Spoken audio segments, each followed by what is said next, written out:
Te damos la bienvenida a Aprende Fácil de Vinos, un curso de vinos en formato podcast producido por la Academia y en donde vamos a conocer, estudiar y disfrutar el magnífico mundo de los vinos, uvas, regiones y mucho más. Todo en 30 clases presentadas por tu anfitrión, Mariano Braga.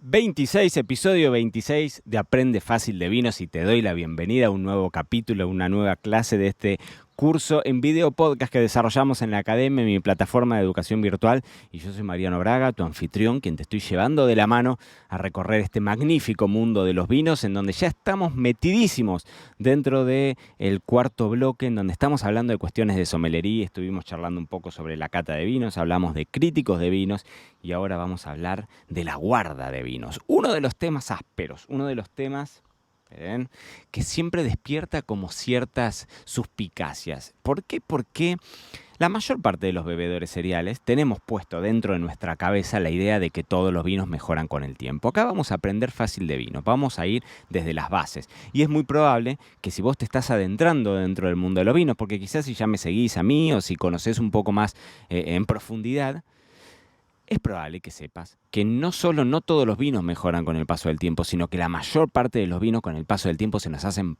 bolsa, se nos destruyen, se nos echan a perder y no tendría sentido guardar la enorme mayoría de los vinos que dan vueltas en el mercado. Entonces, en el episodio de hoy, en el episodio número 26, vamos a charlar un poco de este tema, de cuáles son los vinos que sí voy a guardar, por qué voy a guardar vinos, es decir, cuál es el objetivo detrás de la guarda de vinos. Más allá de que nos guste la idea de atesorar, ¿no? Pero ¿qué es lo que vamos a buscar con la guarda de vinos?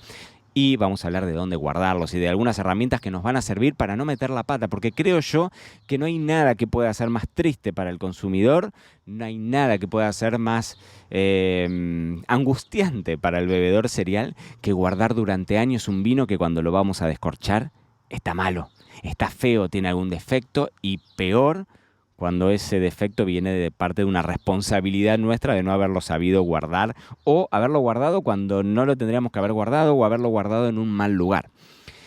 Entonces vamos por parte. Punto 1 te dije, saquémonos de la cabeza esta idea de que todos los vinos mejoran con el paso del tiempo. Esto no es así, es una parte muy minúscula del mundo del vino, de la industria del vino, en donde realmente justificamos una guarda.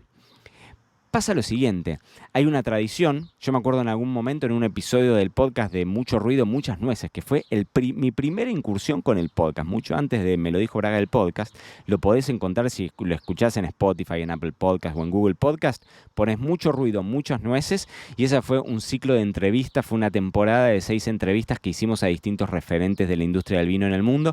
Uno de nuestros entrevistados fue el gran Michel Rolland, una de las eminencias de la enología mundial, y él, criado en Burdeos, en Francia, me dijo una frase que es: acá nosotros los franceses concebimos el vino para guardar. Claro, vos vas a Burdeos y el vino se guarda, se toma después de muchos años, es como una regla. Entonces, hay una realidad, que hay una tradición, que hay una cultura, sobre todo en Francia, de la guarda de vinos y que hay determinados vinos que realmente ganan con el paso del tiempo. Ahora vamos a hablar de qué quiere decir que gane o que no gane. Pero mucha de esta idea vino heredada y entonces está distribuido este mito que dice que, bueno, todos los vinos, me voy poniendo viejo y soy como el vino, me voy poniendo mejor. La verdad es que como todos los seres humanos, lo más probable es que cuando pase el tiempo no nos vamos poniendo mejor, nos vamos achacando un poquitito, ¿no? Nos vamos sobremadurando más de lo que deberíamos. Entonces, con el vino pasa exactamente lo mismo. La gran mayoría de los vinos que uno consume a diario, esos vinos que uno ve a precios más económicos, que tienen más simplicidad y demás, no son vinos que vayan a mejorar con el paso del tiempo. Por eso, no te voy a decir un número, pero es probable que arriba del 80% de los vinos que uno consigue en el mercado son vinos que están pensados desde el viñedo para que vos te lo bebas en cuanto lo ves en la góndola. No lo guardes 8 años, porque no tiene sentido, ¿no? Cuando hablamos de guarda de vino, esto también es importante, no es que estamos hablando de días.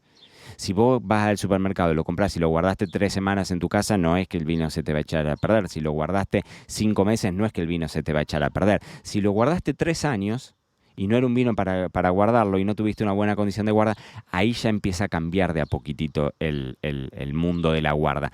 Y estoy siendo genérico, sí, claro, pero porque no existe una regla en donde vos me digas, bueno, estos vinos o vinos de determinado precio o vinos de determinada región te van a durar X cantidad de años y si no, el vino se te echa a perder. No. No, no es así, no es lineal. Entonces es un problema porque a veces es difícil decir, bueno, guardo o no guardo, cuál sí, cuál no, y cuánto tiempo y por qué. Vamos a intentar descifrar un poco todas esas cosas. Hay una regla que a mí me parece que no falla, que tiene que ver con el precio. Y esto es una regla fuera del protocolo después de lo que te voy a contar de cuáles son los vinos que tenemos que guardar. Pero hay una regla que no te va a fallar nunca, que es que cuanto más caro el vino, más se guarda. Me lo dijo Braga, esa es una frase de cabecera mía. Cuanto más caro el vino, más se guarda. ¿Por qué? Porque la realidad es que hay una estructura, hay un armado, hay un pensamiento detrás que hace que ese vino sea más costoso y que entonces tenga más aptitudes como para poder tolerar ese paso de los años. Y cuando hablamos de cuáles son esas aptitudes, digamos que hay 3 patas / 4, que son, ya las hablamos cuando hablamos un poco de cata, en el equilibrio y demás, que son la acidez, los taninos y el alcohol. Y en el caso de los vinos dulces, el azúcar sería esta 4ª pata que podríamos llegar a agregar. El tema es el siguiente, el alcohol lo leemos en una contraetiqueta, sabemos la graduación alcohólica del vino. Ahora, tanto la acidez como los taninos, esta rugosidad, esta astringencia que aparece en la boca, la única que nos queda es beberlo al vino. No tenemos otra forma de saberlo si no es beberlo al vino. Entonces, si lo bebí, no lo guardé. Entonces, ¿cómo sé antes de beberlo si el vino ese vale la pena guardarlo o no? Bueno, tenemos un montón de herramientas, es decir, muchas veces con solo la contraetiqueta hay algunos vinos que te dicen este vino tiene un potencial de guarda de entre 6 y 8 años, suponte. Nada es tan esquemático, ¿no? Estamos todos partiendo de la base de que tenemos una buena condición de guarda de la que ya hablaremos, ¿no? Pero obviamente que nada es tan esquemático. Vos lo podés guardar 5 años y el vino estar espectacular, lo podés guardar 10 años y el vino puede estar espectacular también. Pero al menos dentro de la sugerencia de la bodega, te ponen cierto rango. ¿Y por qué te ponen cierto rango? Porque para que vos te des una idea, una vez que el vino entra dentro de la botella, empieza a haber ciertos cambios. ¿Te acordás cuando hablamos de cata y hablamos de este tercer grupo, de esta tercera familia de aromas, que eran los aromas terciarios, y yo te hablaba del bouquet y te hablaba de que los vinos iban desarrollando nuevos componentes aromáticos y demás? Porque el vino, adentro de la botella, de verdad vive. Bueno, de verdad, no es que nos habla, ni mucho menos. Si te tomas 3 botellas, el vino te va a hablar y te va a contar su historia. Pero, si no, si lo hacemos con moderación, como lo tiene que hacer todo bebedor cereal de ley, el vino va a evolucionar, va a cambiar drásticamente si lo dejas muchos años. Entonces, empieza, digamos, desde que vos lo embotellás, empieza como un ciclo de vida, como una curva de vida. Imagínate si alguna vez viste estos modelos de ciclo de vida del producto, ¿no? De introducción, crecimiento, madurez y declinación, clásico del marketing, pero si no, es como un ciclo de vida, en donde va a llegar un pico, va a llegar un apogeo, en donde el vino va a estar redondito y estas aristas y vamos a lograr un buen equilibrio entre el alcohol, la acidez y los taninos, ¿no? Y se va a encontrar redondeado y demás. Y después llega un momento en donde el vino va a caer, esa etapa de decrepitud, en donde, ¿qué le va a pasar a ese vino? Lo vamos a encontrar sobre todo chato en la boca, va a perder acidez y nunca vamos a querer eso, ¿no? Un vino que no tenga mucho para decir o que empiece a tener notas de óxido, tanto en el color como a nivel aromático, ¿no? Y entonces empieza a perder parte de sus aptitudes. Pero en ese camino, entre que el vino está hecho pelota y el vino está recién sacado del mercado, es un ciclo de vida en donde vos como consumidor podés elegir beberlo en distintos momentos y apreciar distintas características en distintos momentos. Es como que yo te diga, ¿cuál es el mejor momento para vivir tu vida? ¿A los 20 años? ¿A los 40 años? ¿A los 60 años? Seguramente a los 20 años vas a tener cosas que no vas a tener a los 60 y a los 60 vas a tener cosas que no tuviste a los 20, ¿no? Entonces, ¿cuál es el mejor momento para vivir? Bueno, depende de tu propia apreciación. Bueno, lo mismo, exactamente lo mismo, aplica para el vino. A mí, yo siempre me defiendo como un infanticida vínico y el nombre es brutal, ¿no?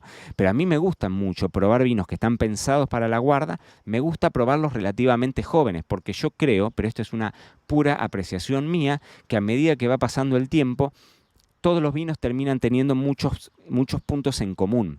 Entonces, cuando terminan teniendo todos estos puntos en común, que es el bouquet, estos aromas, ¿viste? De hongos, de higos, de frutos secos, de madera, de humedad, que van ganando por sobre la fruta fresca.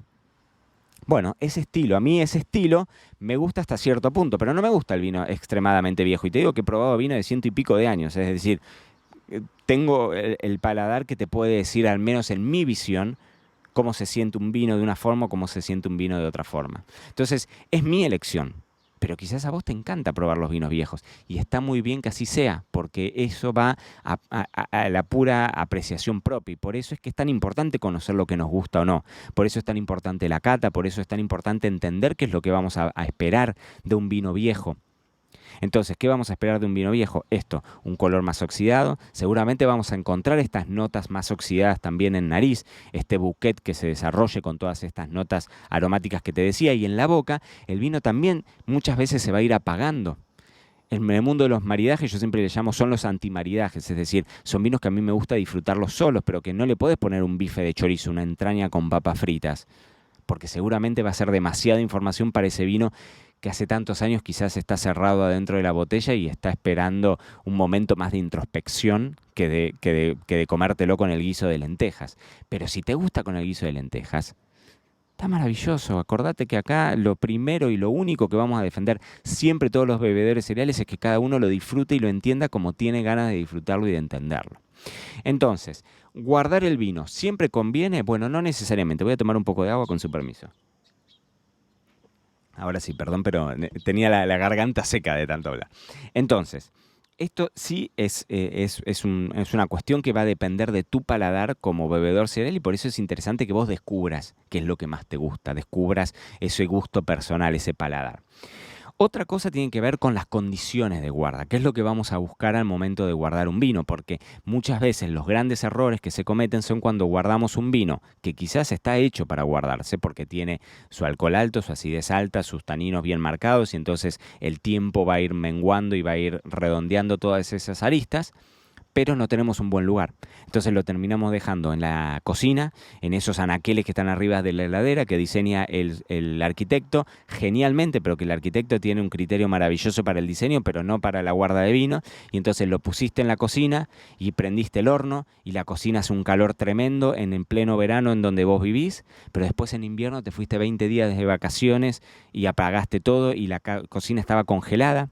Y entonces tenés el problema de que tenés una botella tapada con un corcho, que el corcho es un alcornoque, es un material natural, poroso, por lo tanto muy permeable a la temperatura y a la humedad exterior, y entonces ese corcho empieza a expandirse y a contraerse, expandirse y a contraerse, y a expandirse y a contraerse, hasta que en un momento se agrieta, y si se agrieta empieza a entrar aire, y si se entra el aire, cagamos, con perdón de la expresión, metimos la pata, porque se nos oxidó, se nos acetificó. Las bacterias acéticas entraron en ese vino, empezaron a transformar los ácidos del vino en aceto, en un ácido, lo acetificaron, lo transforman en un aceto, tenemos un vinagre.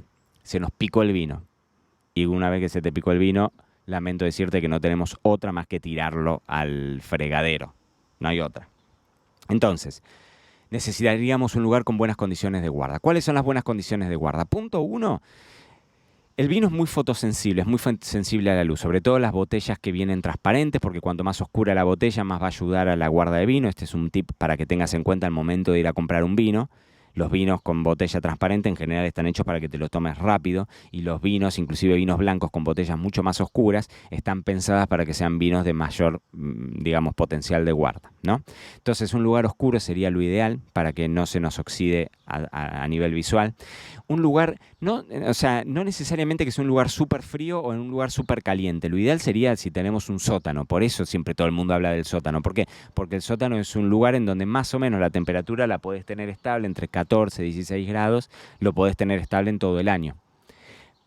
Pero somos pocos los que podemos tener un sótano. Yo tengo un sótano que en realidad en la casa nada, no lo puedo usar. Así que yo me arreglo con lo que tengo. En mi casa en La Pampa tenía una cava espectacular para 6.000 botellas, acá no, en Marbella no, entonces me tengo que adaptar y tengo que ver cuánto puedo guardar, y lo que no puedo guardar, no lo guardo, porque hay un Me lo dijo Braga de manual que dice, el mejor lugar para la guarda de un vino es el estómago propio. Si no tenés un buen lugar para guardarlo, bebelo, disfrutalo, descorchalo, de eso se trata. Entonces es mucho mejor, si no tenemos un buen lugar, no guardarlo, porque el problema que podemos tener es este que te decía, de descorcharlo un día y encontrar que todo el tiempo que lo estuviste esperando, lo estuviste destruyendo al vino. Entonces eso es complejo, eso es complicado. Entonces, poca luz. Intentar que sea un lugar con la temperatura constante, no lo pongamos en la cocina que tenemos tantas fluctuaciones de temperatura, y si tenemos un lugar fresco mucho mejor. Puede ser abajo de la cama, si es que no tenemos un piso radiante, ¿no? que emita calor, puede ser adentro de un armario, puede ser, ni hablar, debajo de una escalera, puede ser en un lugar en donde esté medio escondido si tenemos una habitación en desuso. En general los armarios son como lugares más comodines, ¿no? Pero piensen una ubicación que no esté súper expuesta, que no le esté dando luz, que no tengas tantas fluctuaciones. Después podemos empezar a hilar todavía más fino y hablamos de vibraciones y hablamos de humedad. Eso lo pueden ver en nuestro curso Sí Sommelier dentro de la academia, y ahí hay, o sea, la guarda de vino desnudada desde otro punto de vista muchísimo más profundo, ¿no? Pero lo que te quiero decir es, si no tenemos buenos lugares para guardar, no sientas miedo, no lo guardemos, no hay que guardarlo, no es necesario guardarlo, no cometamos el error. ¿Y para qué lo vamos a guardar? Entonces el objetivo va a ser justamente para que el vino mejore con el tiempo, para que el vino pueda pulir todas esas aristas. Vamos a esperar que el vino se ponga más modosito, sobre todo que el vino tinto sea un poquitito más suave en la boca. Y ese recorrido, ese ciclo de vida que te decía, va a ser un poco el que va a definir el estilo de vino que a nosotros nos vaya a gustar. Hay un montón de cosas, no quiero que se me vaya tan largo los episodios, porque ahora después vamos a venir con maridaje y con copas, y son episodios largos, entonces tampoco quiero llenarlos de información. Puedo decirte lo mismo, Si Sommelier, nuestro curso en la academia, tiene mucho al respecto, y hablamos de las diferencias entre guardar espumosos y vinos tranquilos, o cómo hacer para armar tu propia colección privada en casa, cómo hacer para elegir esos vinos, y cuáles son los vinos que sí vale la pena guardar y cuáles son los vinos que no. Y si lo analizás esa guarda de la perspectiva de una inversión, porque querés tener una inversión de dinero que se vaya cotizando y que vaya valorizándose con el paso del tiempo, y hablamos de cavas climatizadas y si son una buena opción de compra o no, y cuáles, y a qué temperatura ponerlas y setearlas y demás, y hablamos de mitos, porque hay un montón de mitos en torno al mundo del vino, muchos que tienen que ver con el corcho, muchísimo que tienen que ver con el tema del corcho, y hay muchos misconceptions, me sale en inglés, pero malos entendidos, ¿no? O mitos, como te decía, que uno termina repitiendo y que el resultado se ve en vinos que guardaste y que no valían la pena, que no merecían guardarse y que los destruimos. Entonces, ante la duda, o se contacta a la bodega o me mandás un mensaje a mí. Vos sabés que @MarianoBraga OK me encontrás en todas las redes sociales, o info@marianobraga.com. Me escribís y yo te lo respondo. Me decís, che, tengo este vino, Mariano, ¿qué me sugerís? ¿Lo guardo o no lo guardo? Y vuelvo a lo mismo, siempre el único juez inapelable es tu paladar. Así que lo que más vamos a valorar los bebedores ideales siempre es la experiencia propia. Si tenés vinos guardados, probalos, hacé la experiencia, fíjate a ver ese camino, ese recorrido, cómo los disfrutás más. Si te gustan más viejos, si te gustan súper jóvenes, si te gustan algún lugar en el entremedio, y entonces así uno va descubriendo, porque recordá que en el mundo del vino no existen los blancos o negros, son todos grises. Lo importante es siempre estar disfrutando el camino. Así que dicho todo esto, gracias por haberme acompañado en la clase número 26 de Aprende Fácil de Vinos. Si estás escuchando el podcast en Apple Podcast, en Google Podcast o en Spotify, te voy a pedir una cosa que para mí es fundamental y es importantísima, porque este es un curso gratuito. Lo único que te pido a cambio de que te haya acompañado de la mano en esta formación es que se lo recomiendes a todo el mundo. Que se lo mandes. Si te gusta y estás aprendiendo, déjame un comentario, una valoración, pon esas 5 estrellas que me ayudan un montón en Spotify para que el algoritmo de Carlitos Spotify se lo comente a más y más personas. Y si lo estás escuchando en Apple Podcast o en Google Podcast, déjame una reseña, valoralo, compartilo, me ayudas un montón y haces que sea a cambio de mi trabajo. Te pido eso, a cambio ese ratito, 2 segundos, que ahora lo compartas, porque a mí me ayuda un montón también. Dicho esto, gracias por haberme acompañado. Nos encontramos la próxima clase 27 y nos metemos de lleno en el mundo de la combinación de alimentos y bebidas. Nos zambullimos en el universo infinito del maridaje.